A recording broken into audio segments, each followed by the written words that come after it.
Hello and welcome to another episode of the Arsaholics. As always, thank you so much for tuning in. If you're watching on YouTube, we'd really appreciate you hitting the thumbs up button as it helps support the channel. And please subscribe if you haven't already and share us with any other Arsenal fans or football fans that you think would enjoy listening to us. So boys, how's it going? Are you well? Busy day. It's a little way. Yeah, better. I feel better as of 9 p.m. on a Tuesday than I did at 9 a.m. on Tuesday. Put it that way. Yeah. So yeah, we are recording on a Tuesday night, and there's obviously been a lot going on.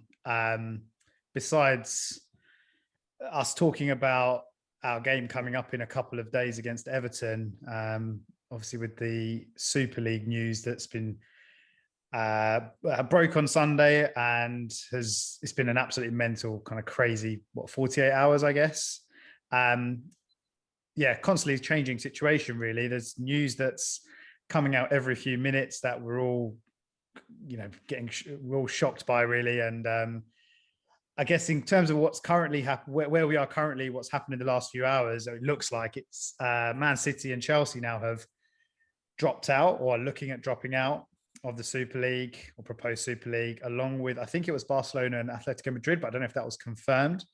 Ed Woodward has resigned or is going to be resigning from his position at United. And there was talk of Andrea Agnelli as well at Juventus, but I think I saw a tweet that maybe that isn't the case. So I don't know if that's been confirmed. And I saw that the 12 teams that signed up for the Super League are meeting at 10:30 p.m. tonight, UK time. So basically once Chelsea finish their game, to discuss sort of next steps and next options. I don't know if you guys saw that as well, but apparently that's happening as well. And there's probably more stuff that's going to happen and news that's going to come out as I'll go on, Aaron, and breaking news. The other big one, Miles, is that just before we went on air. It sounds really professional. Jordan Henderson has basically said that the Liverpool players don't like it and they don't want it to happen, and it's their collective position. That sounds like at least from a player's point of view, all of the Liverpool players are completely against it. Good. So where do we start? I'm still so confused. Like, it's still so much to take in, and we planned to record this episode, right, because we wanted to react on the ESL. We all had slightly different views on some things. I think we collectively all seem to be against it, but we and it's just thrown for six, right? Because I don't know, in 2 hours time, will it be a complete non-starter? I mean, how many teams are going to pull out in the next hour or whatever? How many chairmen are going to resign? How many, I don't know. I think the one thing that's really confused me just over the last hour is that I'm convinced, and I'm sure this is still the case, that these clubs, when they all made these massive statements, you can imagine before they made these statements, they would have said to one another, listen, like, if one of us makes a statement and someone else pulls out, like, that's going to make us look terrible. So I'm sure they contractually agreed something, which was that if you pull out, there's a massive financial kind of implication, like a massive fine, because they had to give each other the confidence to actually go out and make public statements. So the bit that I am confused about, genuinely, if it seems like now that, Chelsea and Man City are withdrawing, are they withdrawing?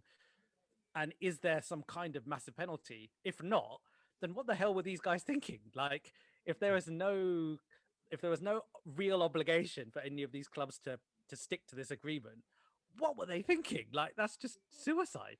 What were they thinking pulling out, or what were they thinking signing up in the first place? What were they thinking signing up and making public statements if there was always the danger that someone could pull out? I think Perez came out, yesterday or early today, and he did say that we've all signed contractual agreements, which then completely makes sense to make sure that no one, backs out sort of halfway through or 48 hours later. Even around 3-4 p.m., everyone's favorite CEO, even Gazidis, was out plugging it hard. He was like, we think it's going to be like the next best thing in football that's going to save the football pyramid. And then like 3-4 hours later, it sounds like it's dead. And Raj, I like I'm sure there will be some legal penalties, but I also don't think any football club like goes into something like this without a way out if they need it. Like there's going to be some clause that says like 28 days, like, 28 days to pull out. Yeah. Money back guaranteed. Money back guaranteed, yeah. But because this is big now. I don't Because know, man. by them pulling out, it makes the rest of them look like idiots now. Yeah, Or- that's what I'm and saying. it's a big slap in the face to Perez and all the other owners who haven't pulled out. Because it now looks like Chelsea and City, even though they're all villains in here, it looks like they're the ones leading the way away from the craziness at the moment. Well, it's interesting because what they were saying yesterday was that City and Chelsea were the last ones to sign up for this. And they seemed to indicate that there was all this stuff that had already happened. And Chelsea and City were basically almost tapped on the shoulder and told, hey, this is happening. Do you want to get involved? And it sounded like it was a very last minute thing. I can't believe that to be true practically. I can Really? because I can see, because I think this is all driven by the American owners. So with Kroenke, with Glazier, with was it the Liverpool owners as well. I can imagine for them this whole investment has been business from day one. Most of them are funded by debt. Is all. Whereas for Chelsea, for Abramovich, it was just like I wouldn't say a plaything, but for him, like you can see, he wanted to win trophies, and the fact that he's sacking managers after they don't do well is bad from that point of view. But then you can see he's ambitious; he wants to win trophies, and same with Sheikh Mansour as well. For him, he just wants he's pumping money into the club. He doesn't care about the business element of it. For him, it is just I want to win trophies. Whereas for the American owners, the whole thing is a business. So I can imagine them leading the way, creating this thing and say, oh, guys, look, we created this Super League. Why do you want to come and join? And then obviously the other two are like, oh, yeah, okay, this is something fun, something. I don't think. Do you think they thought? Even if they're giving £100 million, if they are giving like a fine for breaking contract, I don't think they care. Do you think the other two actually joined like that, or do you think it was a case of, well, pretty much everyone else is joining, we better do it as well, otherwise we're going to get left behind and potentially be playing in a competition like the Champions League if it were to carry on, or which may end up being meaningless with lesser teams in it. But do you think City and Chelsea just basically thought shit? Well, I agree with both those things, right? So Myron, and Nero, I agree that it was likely that the US guys were driving this. I agree with that. What I can't believe for a second is that this all happened over the last week or 2 weeks or whatever. I don't think it's ever. Absolutely. Yeah. So I guess what I'm saying is what I don't believe is that this was planned for months and months and months and months, and just a couple of weeks ago, Chelsea and City were strong-armed into this, because that's what some of the media make it sound like. They make it sound like effectively they were told this is happening, get on board, let's do it. And now Man City and Chelsea are going, oh, okay, we didn't think this through. Oh, I can't believe that. It's definitely the fact that Klopp came out in 2019 and made that statement, for me, shows that there was something brewing in the background from back then or even before then. So, it was a bit of a random statement for Klopp to, randomly come up with that. Right? There's evidence this has been happening for 10 years. Or since Wenger's even. There's books that have documented this. There's books that have talked about this happening. And in fact, go on, Aaron. No, go on. No, finish the story. No, what I was saying is even allegedly, even when the Premier League was set up, right in 92, there were corporations even at that time which were basically saying, ooh, wouldn't a European Super League be really interesting? So these conversations have been bubbling. Allegedly, these big teams have been almost intermittently meeting every now and again when there's an investor who comes along and goes, we could probably fund this and come up with a business plan. And do you guys remember a few months ago, or even might be a month ago, do you guys remember there was something one of the presidents of some club, it might have even been Perez, randomly said, yeah, there's an agreement for the European clubs to break away. It'll be announced in the next day or something. I don't know if you remember this. And then everyone was like, what? And then it never happened. I'm sure I might Google this. I think they were threatening it for a while because of this whole UEFA reform. But Raj, I think the point I wanted to say earlier was, I just think these football owners, potentially the Americans, but also blokes like Perez, who, let's be honest, I don't think is very smart,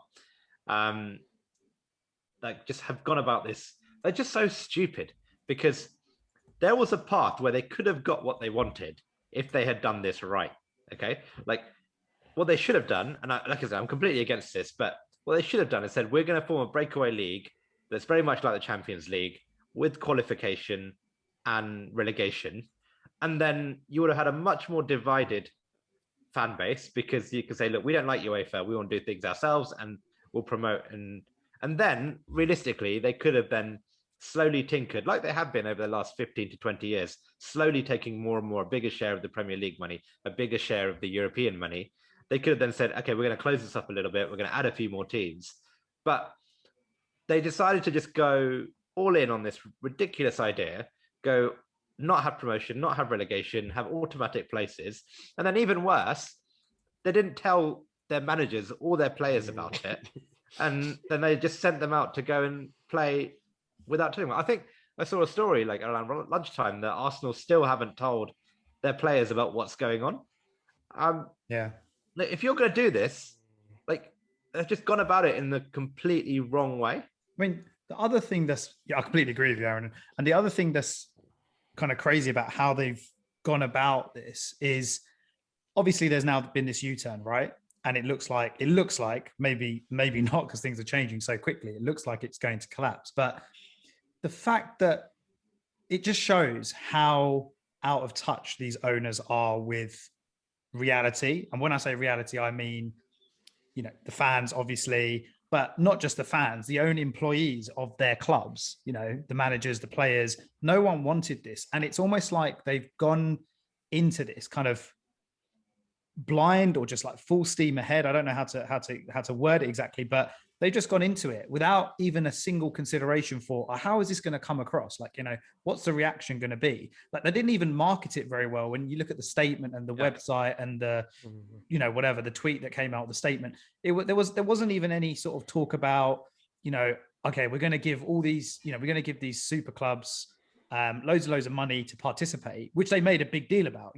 They clearly outlined that in the statement, but then they should have surely, for PR reasons, just say, and also we're going to be putting loads and loads of money into grassroots, and we're going to make sure. I mean, they did make a kind of like a generic statement about, we're not destroying the football pyramid or something like that. But, if they'd have given some examples of the benefits that this was going to bring, it might have helped people. I'm not saying people would have suddenly gone for it, but it might have just helped the image of the whole thing. And again, it's just kind of like, just adding on to what you said, Aaron, like it's just stupid. Like, it's just completely stupid.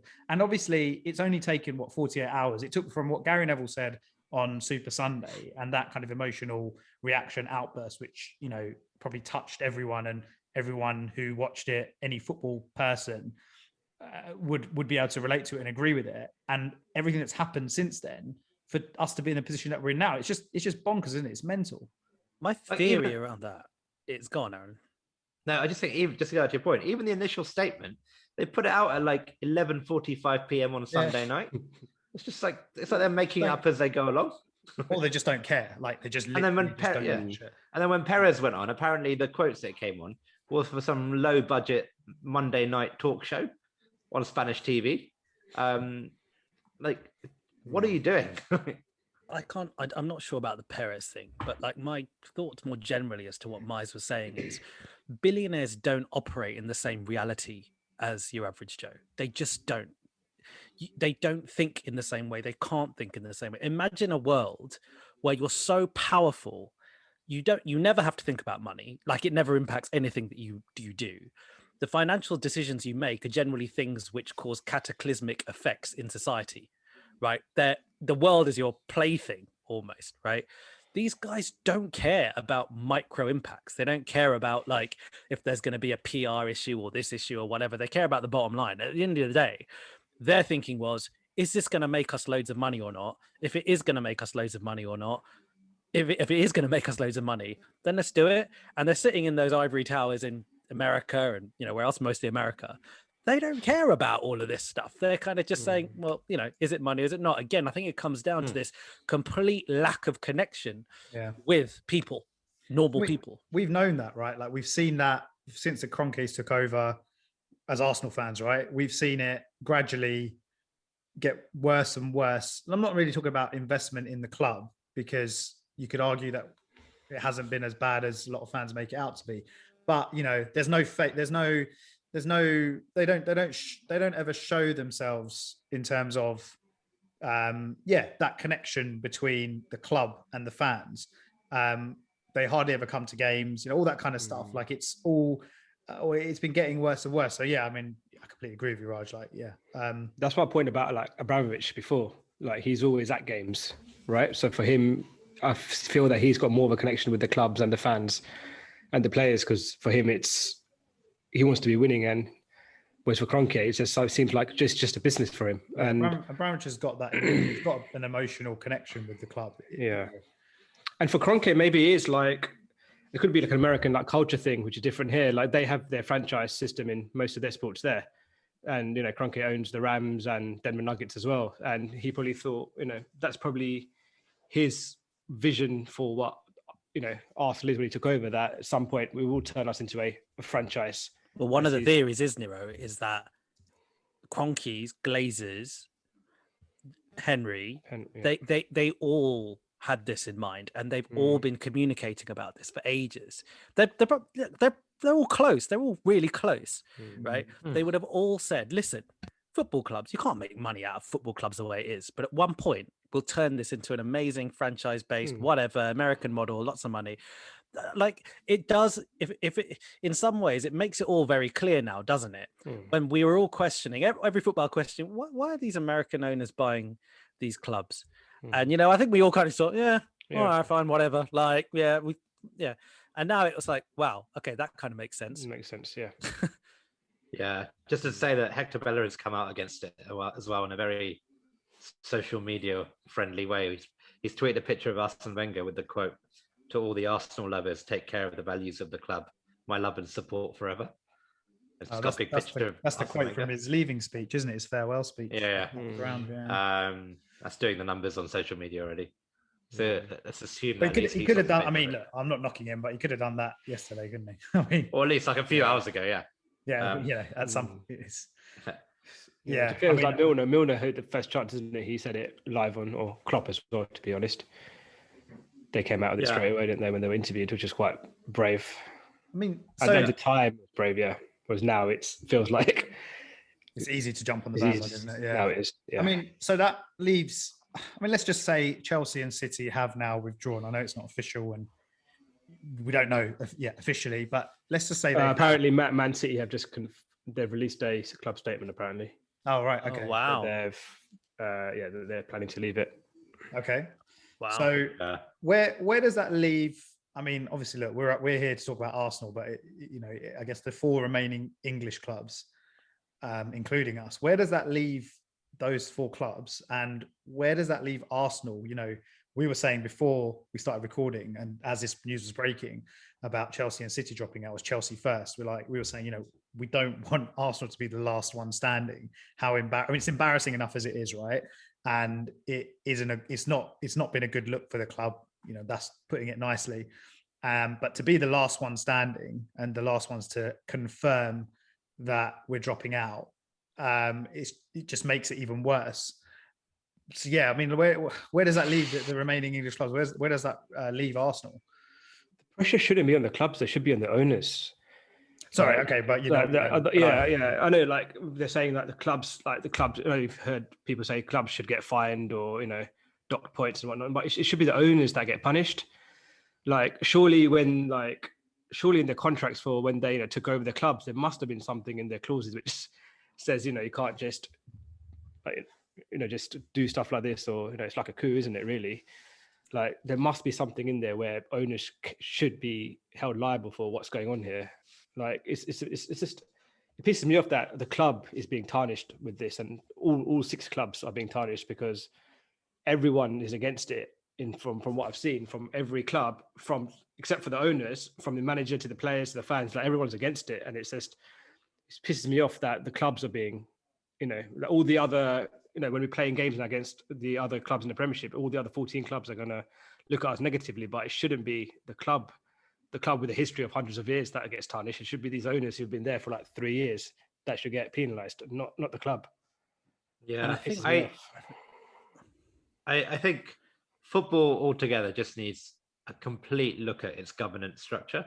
And, maybe this is getting a bit boring for some people, but, like you look at, we're all familiar with like the financial industry, right? And you look at what happened after 2007, where banks just basically took the piss a bit, did some really risky, outrageous things, and a lot of people suffered, right? A lot of normal people. I'm not saying it's comparable, but the regulators then came down and said, look, there is no way we're going to let this happen again. But the problem with football is there's no one to regulate them. The people in the Premier League are owned and managed by the clubs. So if there were 8 or 9 clubs that decided to go and do this in the Premier League, and let's be real, if Leicester, if Everton, if Leeds or West Ham or whatever were invited to this thing, they probably would have joined as well. So it's not like they're making themselves out to be saints here, right? And if they all want to do it, the Premier League would be screwed. So we need an independent body, and I don't know who that's going to be, but because UEFA aren't doing that job very well, FIFA aren't doing that job very well, because they're all equally as corrupt.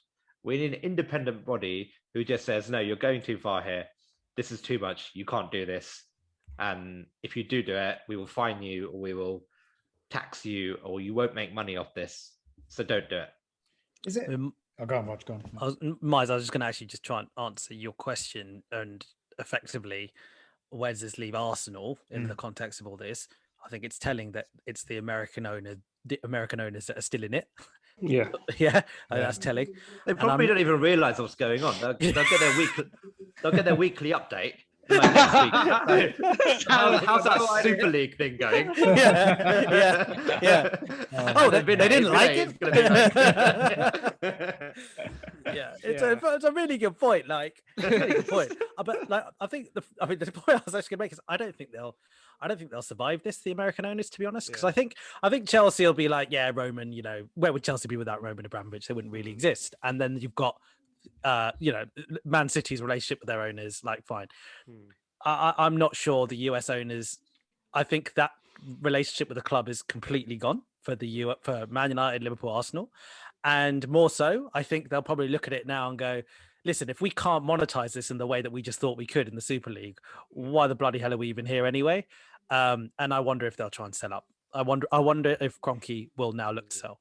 Yeah, so they won't be forced out by the fans. They'll be forced out because they'll want out because they can't make money. Yeah, they can't be forced out by the fans. In fact, but I think they're going to go because they're just like, well, what am I going to do now? Yeah. And to go further on your point, Raj, when you overplay your hand like this, there's no going back right now. Whatever they do from now going forward, even if they try to squeeze more money out of UEFA or they try and squeeze an extra place in the Champions League, everyone is going to call them out. And we've lost all this. Like Vinay Venkatesham's not on the ECA board anymore. Half these clubs have left the influence and the power that they've had. So there's going to be a fundamental shift here where now every other Premier League club and potentially every other European club who potentially might have been aligned with them are going to do everything they can to make sure this doesn't happen again. And they're just not going to be able to have the same power that they had with anything. So there is no chance of them being able to do this again in any shape or form without significant allegiances that are just not going to happen. Aaron, and you were asking, this is just me asking a question out of interest more than anything. You were talking about how can the game or the clubs be regulated and how that works, and if a new body needs to be introduced, all that. The German model of the is it 50+1 rule? So the fans will always have majority ownership in the clubs, which obviously is part of the reason why the German clubs didn't join this idea anyway. And there's loads of benefits to it, which we've heard about, we've seen. Is that something, I don't know if you guys know or can answer this, but is that something that could potentially be applied to Premier League clubs, considering that a lot of them are now majority owned by these billionaire individuals or firms? From my understanding, the only way that could happen is, if you think about it, there's no way you can just randomly say to these clubs, that's how you have to be run. Yeah. But what you can do, if you're the organization that actually organizes the league, so let's just say it's the Premier League, the Premier League can say, we only allow clubs to participate who are owned in this way. Okay. So if the Premier League then says that, and then everyone actually buys into that and goes, yeah, cool, that's the only way that it works. But you can't, the government can't pass a law randomly and go you have to be owned in this way. That's not going to work. But, so I think the problem is, Mice, from the way I see it is, I think we're still too far down the line to be able to go back and turn it into a model like that. Mm. I mean, it'd be amazing if we could. I mean, I'm not an expert on it, like, but from what I understand, it's just you'd effectively have to reset these clubs. And I don't think there's a legal way of doing that. The only way, as I said, is if the Premier League said these are the only types of ownership structures we would allow. And I think football, and especially the Premier League, then needs to have ask a proper question. And even as fans, we need to ask ourselves the question is, like, what are we prepared to give up for this, right? If we move to a 51% fan ownership model, but it means that all of a sudden we can't afford the best players in the world, or the Premier League can't afford the best players in the world because Bayern, Barcelona, Real Madrid suddenly have more money. I don't just take an example, right? Is that something we're willing to accept? Because we've seen so many Arsenal fans call out to say, "Oh, I want an Arab owner to inject loads of money into the club. I want Man City's owners are doing really good things with Man City.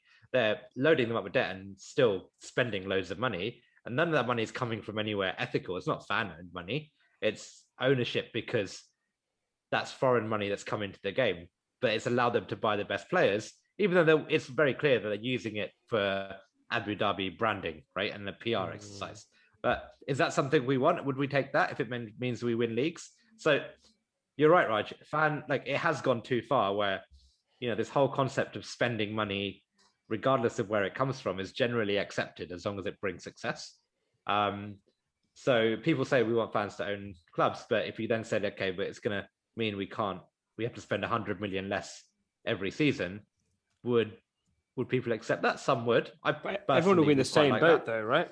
If we're all in the same boat, then it'll be deflation on prices. Yeah, we'd lose TV deals. Possibly. We'd lose TV deals and all that kind of stuff. Would we lose TV deals? Yeah. Why would why would broadcasters pay that much money for an inferior league? No. So I mean, if everyone's like financial fair play, the whole of Europe is capped, for example, same model. Okay, if all of Europe is capped. Like that. So yeah, fine. I thought, if we're gonna, obviously the Premiership's impacted by this, but as we're talking about Premiership governance and reforms, I'm sure Serie A will be, they might be launching their own investigations. Same with La Liga possibly, and like I said, Bundesliga is already adopting that model. So if the main four leagues with all these rebels, they might look into doing that. Then across the board, we'll all be similar position. I think the one thing I hope now is that we don't stop here. Let's assume this thing gets taken down. Fingers crossed it does. There's all these other things we've accepted for so long. Like UEFA, everyone's like, oh, let's get back in the Champions League. The Champions League has some fundamental structural issues as well in terms of finances, in terms of money, especially under the new format. FIFA, the World Cup, agent fees. There's so many areas in our game that these big clubs, primarily big clubs with big agents and big organizations, have been skimming slowly. It go from 1% to 5% to 10%. And the irony is that if these big clubs had just tried to skim another 5 or 10%, no one would have noticed. It's only because they decided to go the whole hog that people decided to jump in, right? And I really hope the attention does turn to some of these other organizations now to seismically adjust football. I still think there's going to be. I know that these clubs have fallen flat on their face. It sounds like it's flat on the face, but the maths that was presented is going to still have quite a seismic impact. Say for example, I think in Le Grove they presented this really well. If you win the Champions League, you get about 70 million. Yeah, from the whole campaign, everything would have earned you 70 million. By joining the Super League, by the end of your first year, you will have made the same as if you would have won the Champions League 7 times by just turning up and playing a season. Where are these numbers coming from? That's the proposed numbers of the Super League. So the Super League was saying 300 million signing on fee, depending on where you finish in the Super League, anything between 140 million and 220 million or whatever, right? So the minimum, so they took the minimum point, added it to the 300 million, which is, what everyone gets. So that's a minimum you'd earn. And if 70 million is what a winner of a Champions League will get, you'd need to do that 7 times. So the money differential is just crazy crazy. So I think there'll still be something that even when the dust settles from this, that these big clubs, even if it's new owners, will kind of go, yeah, but there's still something a bit funny about this. Surely that all those numbers are dependent on everyone buying into this idea and everyone subscribing to it. But from the backlash, even if they do go ahead with it, I can imagine a lot of people just refusing to subscribe to it. So where they get the money from? Like, how are you gonna get more money than Champions League football? Everyone watches Champions League football. Yeah, but that money is secured at the moment by investors. Yeah, so they could have done it if they'd taken their time and just carried on with this sly thing of, let's say, and slowly like scraping more money off the top. But now, I think there's going to be a huge action to make sure nothing like this can happen again. Like, especially at the UEFA level. UEFA might say with these new places, and we can talk about the Champions League format if we want, but with the new extra places, maybe they'll say, actually, we're not going to give those to the big clubs. We're going to give it to, I don't know, the Danish champions or an extra place in France or Germany or something like that. Because it sounds like they've completely burned all bridges with UEFA. But I don't know, money talks, man. Maybe like money talk, yeah, exactly.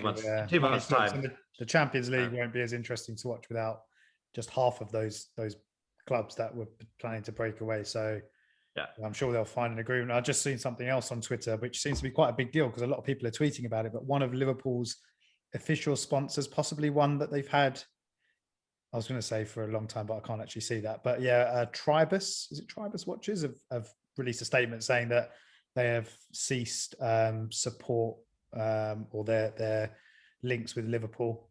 So I think that's the first sponsorship that I've seen that's been terminated.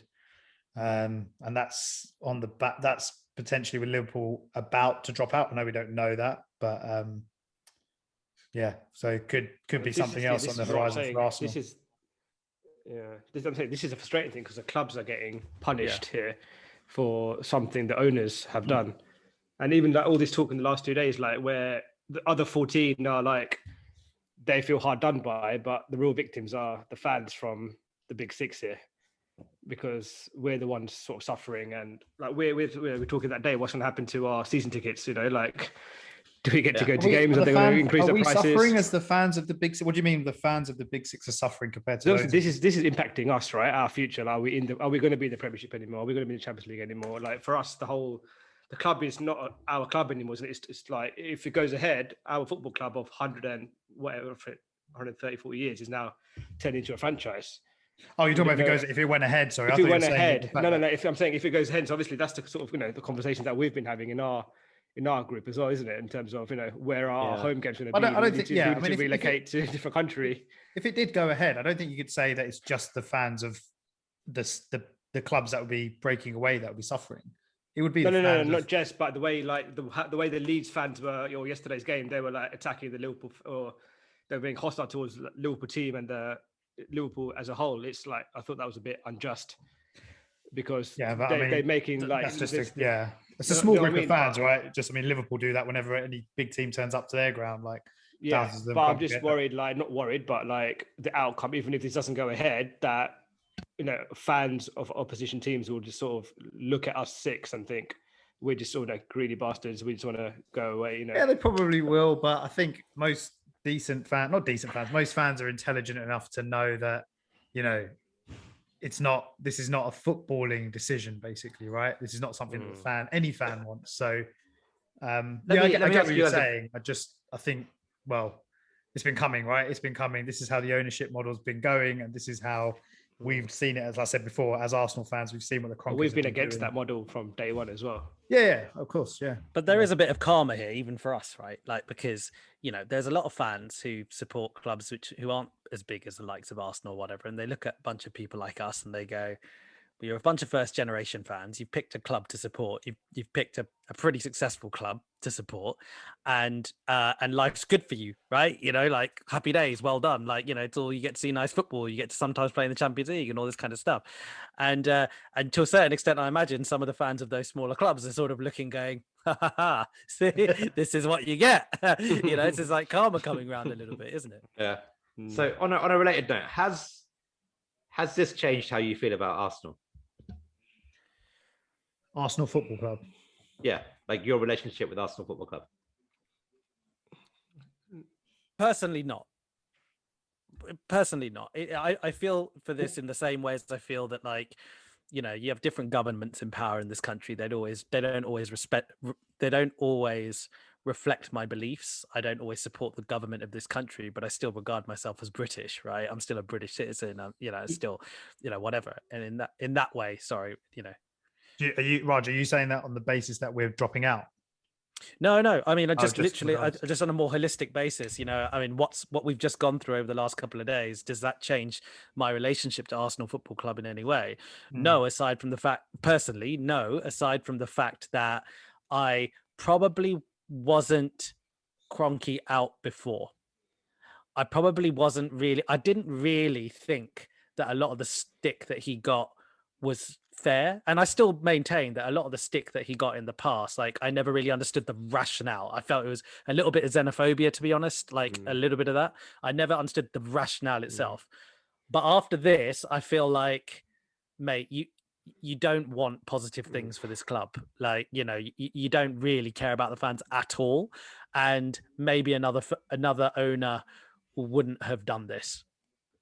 Yeah, I think I'm with you. I find it. I know you say like it's Kroenke, like, but I still find it very, very hard to separate Kroenke from the club right now, because it still feels like, and I know like the players probably don't want it, and the manager doesn't want it, and probably most of the staff working at the club, who probably all really care about the fans, they probably don't want it as well.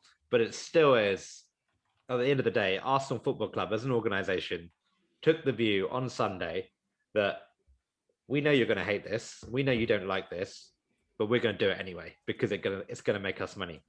And that's the part that I can't get comfortable with, is in the fact that, you know, there was an opportunity there where they knew the fans were against it, but they still did it anyway. And until Kroenke is out, I don't think I can trust them again to ever not do that.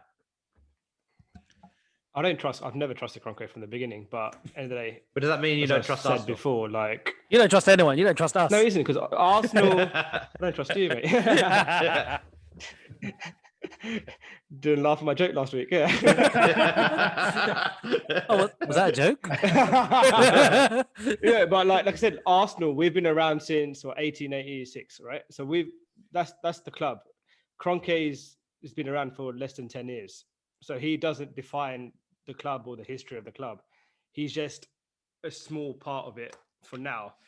And at the end of the day, like if the players and the whole culture, everyone was sort of for this, then my opinion of the club relationship would sort of change. But it's just this one guy who thinks he fucking owns the whole thing. Well, he does now, but at the end of the day, he's just a small part of a history. It doesn't change the history of Arsenal Football Club at all. I don't think after all this he'll be sticking around for too much longer in the future either. We were talking about, because a couple of days ago or yesterday, it looked like this whole thing was going ahead, right? And we were contemplating the prospect of, you know, how it might look and us playing in this competition. And I think we were sort of trying to work out or discuss how, as season ticket holders, as match going fans, you know, would we still put our kind of hard-earned money into the club in terms of, you know, buying tickets, buying season tickets, you know, putting your money into the club in that way, and supporting the team. And I think I thought about it and thought, you know, as much as my head is telling me I don't like this, and it's not, you know, I wouldn't want Arsenal to kind of not be in, or to not take the Premier League seriously, or basically whatever national league we're in. You know, that's what you want your club. That's what we've been brought up watching, right? Arsenal in the Premier League, or, you know, if you're older, in Division 1. But basically, I sort of came to the conclusion that I would probably support any sort of protests or anything that you could to prevent this happening as a fan. But if it were to go ahead and Arsenal were to enter it, and, you know, we had a fixture in August, I would still go to that game. I would still support the club, because from a loyalty perspective, and, you know, as a fan, you know, that, you know, Arsenal, for all four of us and all Arsenal fans and all football fans, you know, your club's in your heart. You can't just cut that tie that easily. It's very hard to do that. I know some people have done it, when the Premier League started, they said, this is the end of football. And over the years, a lot of people have been sort of priced out of football, or for other reasons have decided it's just not for them anymore as the game changes. But we were talking about this. I sort of said, I would still go. I would still support. I would still probably be the same kind of fan that I am now. Well, I'm just, in the hypothetical scenario that it did go ahead. What do you guys think you would do? I don't think I would have gone. Obviously I'll see how I feel at the time, but my reaction was I don't think I would have gone, and I had to have a real look at like how I feel about my season ticket, because let's be realistic, they'll probably put it in the season ticket, bump up the prices, and say if you want to attend league games, you pay for everything, right? So I'm still probably paying for this ticket anyway. And it'd be a question of because I like watching the team play. I like watching the team score goals, but I also like going to games because it's fun, right? Because the whole experience of going to games is still really fun, and I want to go with my mates, with you guys, and have a laugh and then watch the football. And ultimately, I remember the occasion of going to the game rather than the result. But also the football itself, I just think it would have been really crap. It makes all of football crap, because it then makes the Premier League crap, because let's just assume we lose our first 2-3 games of the season. We know we're probably not going to win the league. I know we came close this year, but I don't think we'll ever get relegated. But then what? We float between 3rd and 15th. Doesn't make a difference, because we know we're going to be in the European League next year, or whatever it is. And then the Super League, we lose our first 2-3 games of that, because let's be honest, we're not great. And then what? We just play the rest of the 18 games or whatever it is, knowing we're not going to be relegated from that. We're not going to win it. And we just end up with this infinite pre-season of meaningless games forever. And I just think it just becomes crap. It's quite an extreme scenario, but I agree with you. I agree. You're basically saying we do really, really badly and everything, and it's really whatever. It's true. I wouldn't. Well, not really badly. I think the worry is we do really mediocre. If we do really badly, at least we have a relegation fight to enjoy. I think the worry. I think if anything, the way Kroenke is, if he knows that we can't get relegated from that league, he'll just sell all our assets. Yeah, he'll chill. He doesn't need to compete. We don't need to compete with anything anymore. He'll be happy coming 12th out of 12th or whatever, 15th out of 15th. But why? But there's still money. But there's still but there's still a prize money differential of where you finish in that Super. It's not. But what? It's not worth it. It's like 2 million? 120 million. 120. You're gonna have to pay. Yeah. Kroenke will have to pay 200 million in players to get that 120 million. To win the league, or even spend 200 16 million million to try and do it. It's not worth the risk, is it? Yeah, but he can just chill. He can just chill in 2nd place or 5th place or 10th place or 15th place with a Europa League budget and still bank an extra 200 million. Mate, he just needs to, if he wants that 120 million, man, he'll just sell Saka, won't he? I don't completely disagree where you're going with this. I think the main scenario that I thought would be rubbish is in that scenario where you're going to finish in the Super League, and say if you know that you can't win the Premier League and you're probably not going to get relegated, then what the hell do you do in your domestic league? You've got nothing to play for. That for me would have been that is a scenario that I thought that would be terrible. But it's also the most likeliest of scenarios to have taken place. Yeah. Right? We're not going to win the league. We're not going to get relegated. But obviously being a founder member, whatever they called it, there's obviously that's not forever. They must have signed a contract, say, for the next 10 years or for, I don't know. Would they have? They would get kicked out. Let's say. Sorry, say again. The sound of it, Mize, is it was binding. It's it's effectively a forever thing. The idea was that the more and more they can take those teams and grow their revenue bases, that's the best way of keeping money in that unit. So those teams just continuously getting bigger and bigger and bigger and bigger was the best thing to do from a business model perspective. Will the Premiership then just die out then, would you say, if this goes through? No, because the Premiership and other leagues will just... Well, remember two things, yeah? One, in the Super League proposal, there were still 5 teams that go up from domestic leagues. So that would still keep it going, okay? the other thing, and I think we probably should move on to that, is the new Champions League proposals to begin in 2024 say that there are going to be wildcard entries for elite teams. So top efficient teams, fans, these big teams with big stature, if they don't qualify the conventional way, there are wildcard slots. That is the start of the path of invincibility. Right, I know it's the lesser of two evils. It's much. So it's they much don't lighter. really have a leg to stand on either, then, really, with this European ESL, because they're doing the same thing. Well, the Well, argument is that the big clubs in a more subtle way. Yeah, the argument was that So, the big clubs have. Yeah, go on. I think you're going to say the same thing as me. Probably. So to clarify, it's 2 slots. So they've increased it from 32 to 36. 2 slots will go to the 2 highest ranked UEFA coefficient teams who have qualified for Europe but not the Champions League. So hypothetically, like if a Liverpool or Man United finish 6th and West Ham finish 5th, United could still get into the Champions League and West Ham wouldn't get into the Champions League.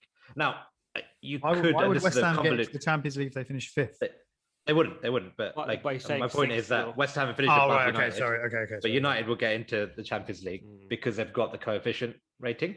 Now, you could argue from a sporting perspective, and this is a very convoluted, what a weak argument is that United still have done enough to get that coefficient position anyway. But I think Raj is right in that it opens the path for more, right? So you don't say 2 from coefficient, then you say actually 2 from the 2 biggest leagues. But it's the only thing, element, though, right? Because even in the last 5 years' performance, right? Yeah. So like in tennis, for example, when they got a Grand Slam, like different sport and it's different rules, but when you qualify for a tournament, some players are given even though they might not be ranked high, given a wild card based on past performances. So but it's not terrible. Logic, but it's not terrible. Yeah, it's not terrible, but it's still. But so the interesting thing is, these wildcard slots were only really given because these big 6 clubs were pushing for it. So what I really wonder now is where do UEFA stand on this now? Yeah, The power, because they've called their bluff, and if it fails, and let's assume it fails, they could be like, we're taking this away, and they'll be like, well, they've got no threat of no Super League anymore. They're just gonna have to accept it. I don't think that will happen. I think most of the other big clubs will probably like those extra 2 places because it gives a bit of security, and it probably benefits us. Yeah, We're like one of those coefficient big clubs that tend to finish 5th or 6th, but it's still a bit dodgy, isn't it? I'll be really intrigued, and I imagine we'll get this news in the morning if there is a meeting now. But if they still plan on going ahead with the Super League, do you think that there's a possibility that if they carry on basically saying, yeah, we're going to do it, there's a chance that the likes of Chelsea and the likes of Man City at a later point kind of go, all right, we didn't work with the group that was planning it, because effectively Man City's statement seems like it says we are no longer working with the group planning it, but they turn around and go, it's happened now, it's happening. It's and we want to play in the top, so I wonder if there's more twists and turns in this. Well, if they keep winning the league, there's a chance they might get invited through the qualifying anyway, right? to which one? To the Champions League? To the Super League. The 5 qualification spots or something like that. And they can easily, like you said, right, they can easily let them back in if they wanted to. So But this whole Have project, they actually banned these clubs from Europe, or is that what you're saying? They can't No. do that. Yeah, they can't. Apparently. So what are you talking about? Sorry. No, but my point is that if City wanted to join the Super League in 6 months' time, or even 6 weeks' time, they could, and they'll be there. Yeah, It's not. Depends how much of a grudge these guys are going to hold, right? Money. Those guys will, they'll just do that, buddy. It's not Leicester. They've just it's Man embarrassed City, them. right? They've embarrassed them on a world stage, there, right? What's that? But if you're Like, for- them, yeah. if you're them, no. If I was them anyway, I'd be like, I'd look at them coming back and be like, of course, come, see, we told you. Yeah. Do you know what I mean? And but personally, I think this is it feels like now it's going to fall flat on its arse. It just feels that way. Like I'm intrigued to see what happens tonight in this alleged meeting. Alleged meeting. I love how they're having a call over Zoom for some reason. City it's will be like, it's really sorry, funny. poor internet connection. Sorry, guys, we can't log on. I can't imagine Kroenke knows how to use Zoom, man. Like, let's be honest. Mate, Kroenke's got He no probably idea has someone what's to going like on right now. unmute it for himself. Probably couldn't figure it out, so he just bought it. Oh, by Yeah, Zoom. his one-to-one catch-up with Vinay on Tuesday. It's gonna be like, so how's the week been? And Yeah.